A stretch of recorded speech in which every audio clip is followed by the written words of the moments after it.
जिसका जो कार्य है वही करे तो ठीक, वरना परिणाम सही नहीं होता। तीसरा अध्याय, दोष कहाँ नहीं है। आचार्य चाणक्य का कथन है कि दोष कहाँ नहीं है। इसी आशय से उनका कहना है कि किसके कुल में दोष नहीं होता, रोग किसे दुखी नहीं करते, दुख किसे नहीं मिलता और निरंतर सुखी कौन रहता है। अर्थात कुछ न कुछ कमी तो सब जगह है और यह एक कड़वी सच्चाई है। दुनिया में कोई भी ऐसा व्यक्ति नहीं है जो कभी बीमार न पड़ा हो और जिसे कभी कोई दुख न हुआ हो, या जो सदा सुखी रहा हो। फिर संकोच या दुख किस बात का। इसलिए व्यक्ति को अपनी कमियों को लेकर अधिक चिंता नहीं करनी चाहिए, बल्कि कमियों के रहते भी आचरण पर ध्यान देते हुए उसे अन्य मानवीय गुणों से संपन्न करना चाहिए, ताकि व्यक्तित्व को पूर्णता प्राप्त हो सके। क्योंकि निरंतर सुख तो संसार में किसी को भी प्राप्त नहीं होता। आज दुख तो कल सुख भी होगा, आज सुख है तो कल दुख भी होगा। यही जग की रीति है। लक्षणों से आचरण का पता चलता है।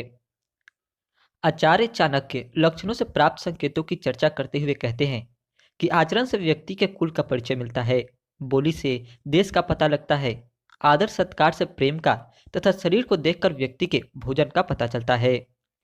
अभिप्राय यह है कि उच्च वंश का व्यक्ति शालीन, शांत और अच्छे स्वभाव का होगा, यह माना जाएगा, और नीच वंश का आदमी उद्धत, बातूनी और मान मर्यादा का ख्याल न रखने वाला होगा।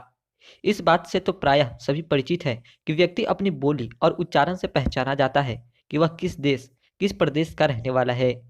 यूं तो बोली थोड़ी थोड़ी दूर पर थोड़ा बदल जाती है, परंतु काफी बड़े क्षेत्र में मुख्य स्वर, लहजा एक ही रहता है। बोलचाल की मूल भाषा एक जैसी रहती है।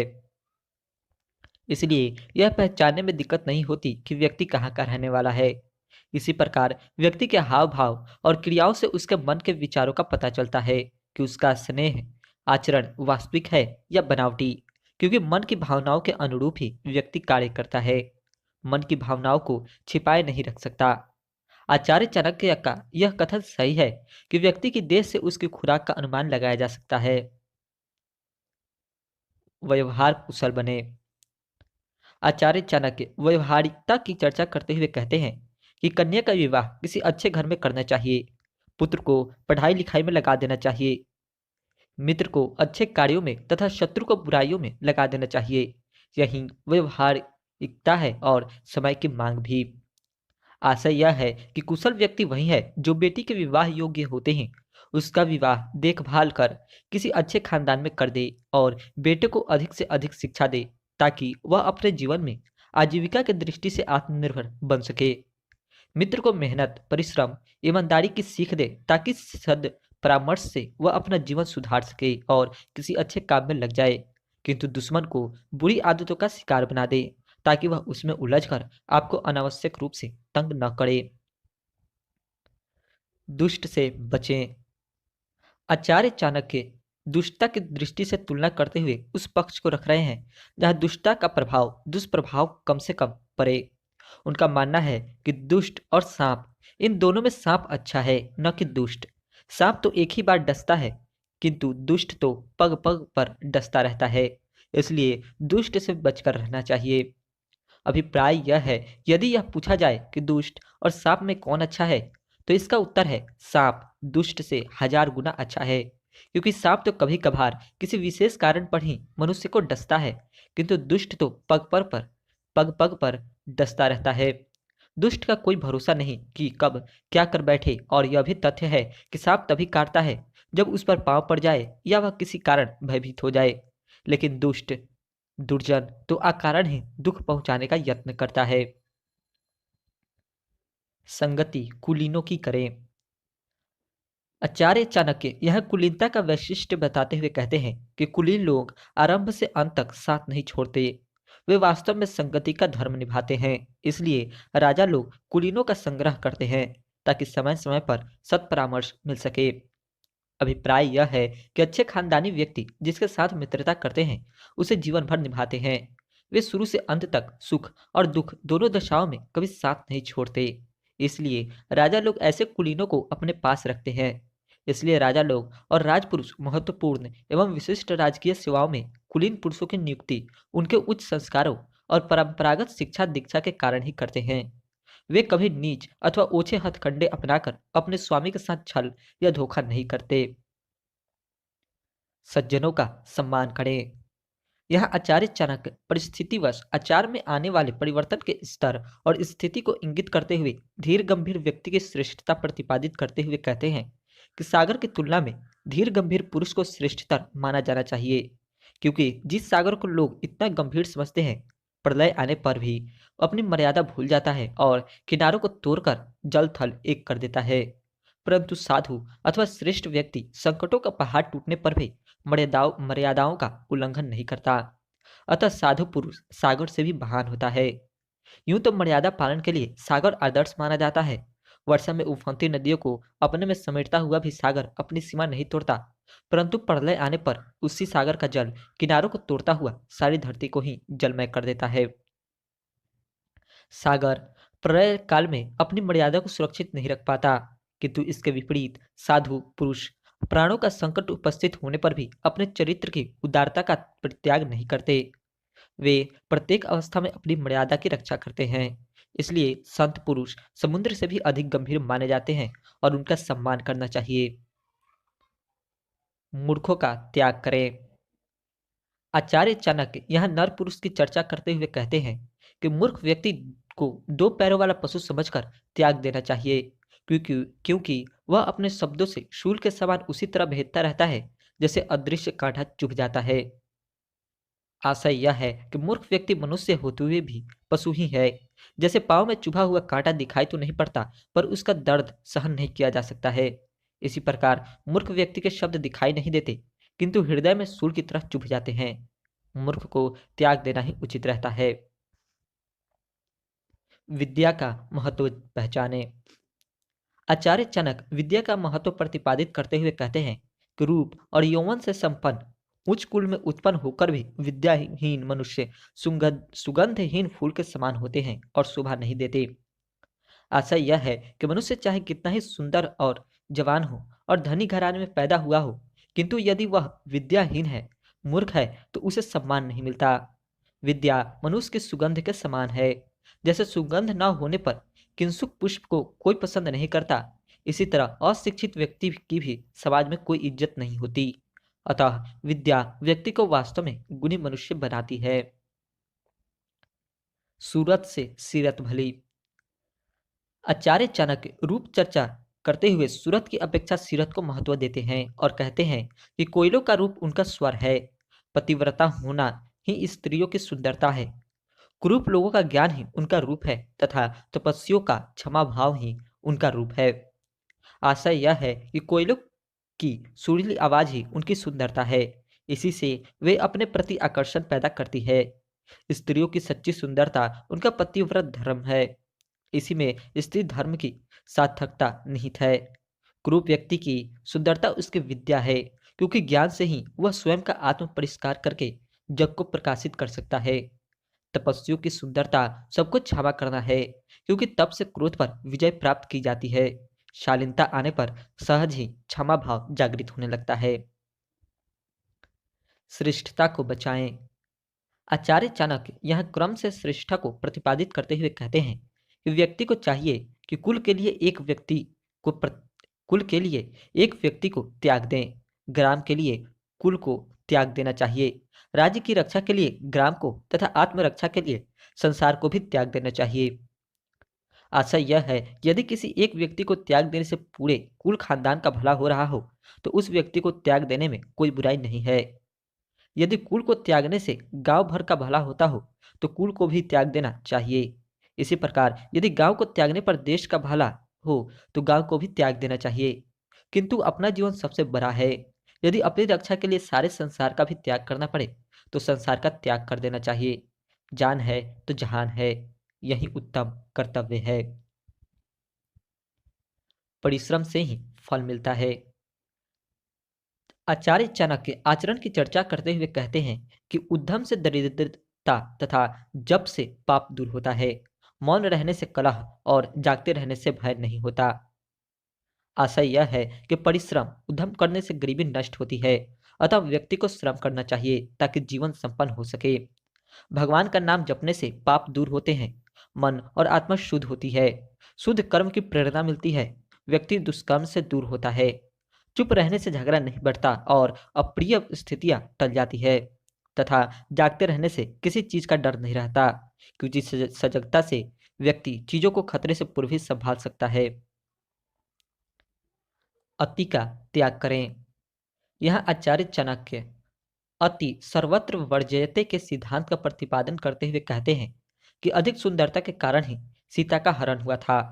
अति घमंडी हो जाने पर रावण मारा गया तथा अत्यंत दानी होने से राजा बलि को छला गया।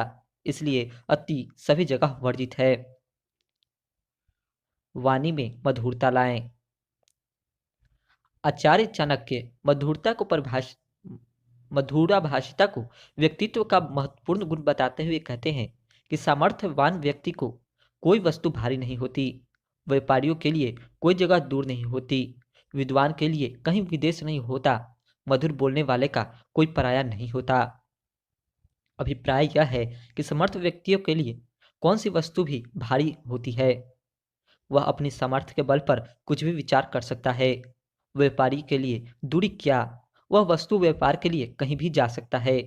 विद्वान के लिए कोई सा देश विदेश नहीं, क्योंकि अपने ज्ञान से वह सभी जगह अपने लिए वातावरण बना लेगा। मधुर बोलने वाले व्यक्ति के लिए कोई पराया नहीं, क्योंकि मधुर भाषिता से वह सबको अपना बना लेता है।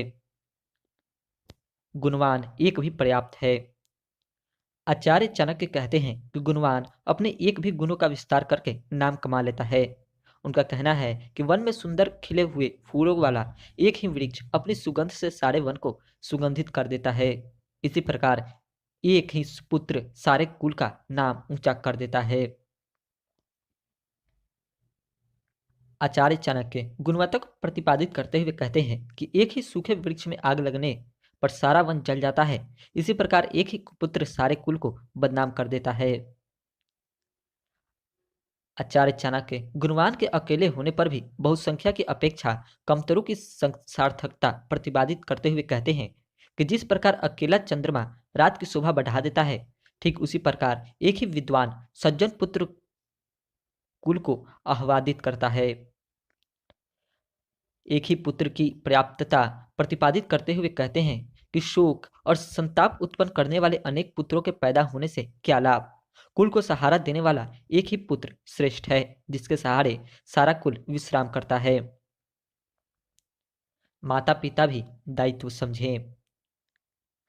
आचार्य चाणक्य पुत्र पालन में माता पिता के दायित्व को प्रतिपादित करते हुए कहते हैं कि पुत्र का 5 वर्ष तक लालन करें, 10 वर्ष तक तारण करें, 16वां वर्ष लग जाने पर उसके साथ मित्र के समान व्यवहार करना चाहिए। आशा यह है कि 5 वर्ष की अवस्था तक ही पुत्र के साथ लाड़ प्यार करना चाहिए। इसके बाद 10 वर्षों तक अर्थात 15 वर्ष की अवस्था तक उसे कठोर अनुशासन में रखना चाहिए। किंतु जब पुत्र 15 वर्ष की अवस्था पूरी करके 16वें वर्ष में प्रवेश कर जाए तो वह वयस्क हो जाता है। फिर उसके साथ एक मित्र की तरह सम्मान का व्यवहार करना चाहिए। समय की सूझ। चाणक्य यहाँ समय की सूझ की चर्चा करते हुए कहते हैं, उपद्रव या लड़ाई हो जाने पर, भयंकर अकाल पड़ जाने पर और दुष्टों का साथ मिलने पर भाग जाने वाला व्यक्ति ही जीता है।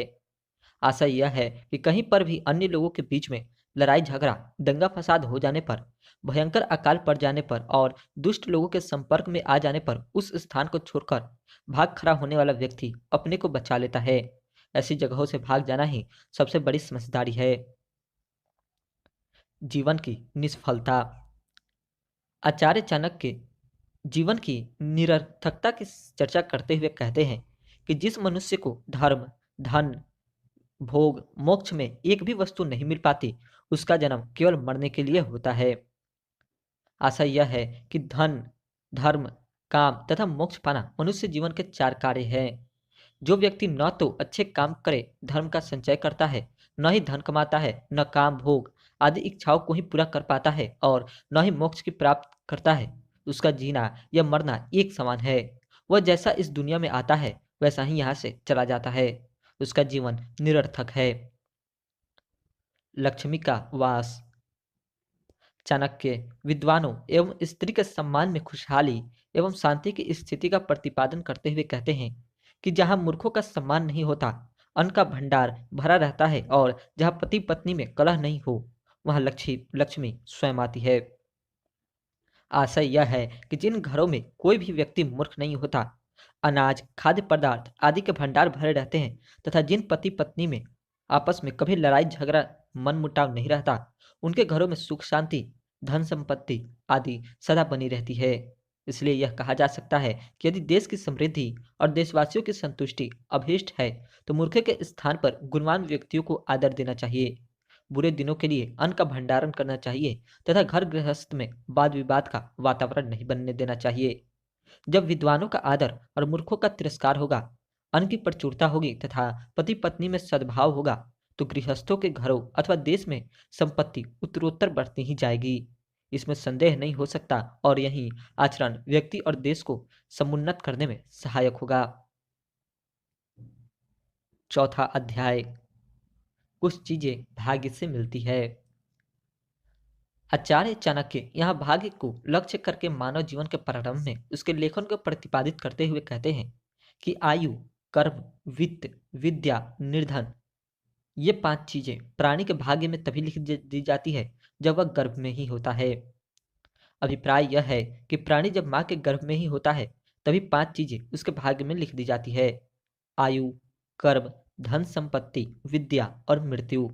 इनमें बाद में कोई भी परिवर्तन नहीं हो सकता। उसकी जितनी उम्र होती है, उससे एक पल भी पहले उसे कोई नहीं मार सकता। वह जो भी कर्म करता है, उसे जो भी धन संपदा और विद्या मिलती है, वह सब पहले से ही तय होता है। जब उसकी मृत्यु का समय आ जाता है, तो एक क्षण के लिए भी फिर उसे कोई नहीं बचा सकता। संतों की सेवा से फल मिलता है।